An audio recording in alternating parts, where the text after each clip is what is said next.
তুরস্কের প্রতিরক্ষা প্রযুক্তিতে সৃষ্টি হলো এক নতুন অধ্যায়। ড্রোন ও মানববিহীন যুদ্ধবিমানের ইতিহাসে এমন ঘটনা আগে কখনো দেখা যায়নি। প্রথমবারের মতো তুরস্কের অত্যাধুনিক মানববিহীন যুদ্ধবিমান কিজিলিলমার দুটি আলাদা প্রোটোটাইপ একসাথে আকাশে উড্ডয়ন করেছে।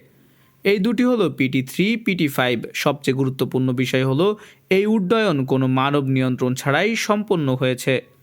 দুটি ড্রোন একসাথে উড্ডয়ন, সমন্বিত ম্যানুভার এবং যৌথ টেস্ট ফ্লাইট সফলভাবে শেষ করেছে। এই পুরো মিশন পরিচালিত হয়েছে স্মার্ট ফ্লিট অটোনমি অ্যালগরিদম ব্যবহার করে। অর্থাৎ ড্রোনগুলো নিজেরাই সিদ্ধান্ত নিয়েছে, নিজেরাই একে অপরের সাথে সমন্বয় করেছে আর নিজেরাই মিশন সম্পূর্ণ করেছে। বিশেষজ্ঞরা বলছেন এটা শুধু একটি সফল পরীক্ষা নয়, এটা ড্রোন যুদ্ধের ভবিষ্যৎ। অর্জনের মাধ্যমে তুরস্ক এখন প্রবেশ করেছে ড্রোন ঝাঁক প্রযুক্তি এবং মানবচালিত মানববিহীন যুদ্ধবিমানের সমন্বয় বা ম্যান্ড আনম্যান্ড টাইমিং যুগে। সবচেয়ে চমকপ্রদ তথ্য হলো এখন পর্যন্ত বিশ্বের কোনো দেশই মানববিহীন যুদ্ধবিমানের এমন সম্পূর্ণ স্বয়ংক্রিয় যৌথ ফরমেশন ফ্লাইট প্রকাশ্যে দেখাতে পারেনি।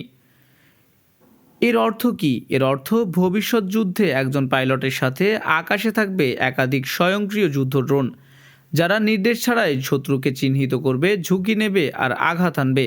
বিশ্লেষকদের মতে এই প্রযুক্তি তুরস্ককে নিয়ে যাচ্ছে বিশ্বের শীর্ষ সামরিক ড্রোন শক্তির কাতারে।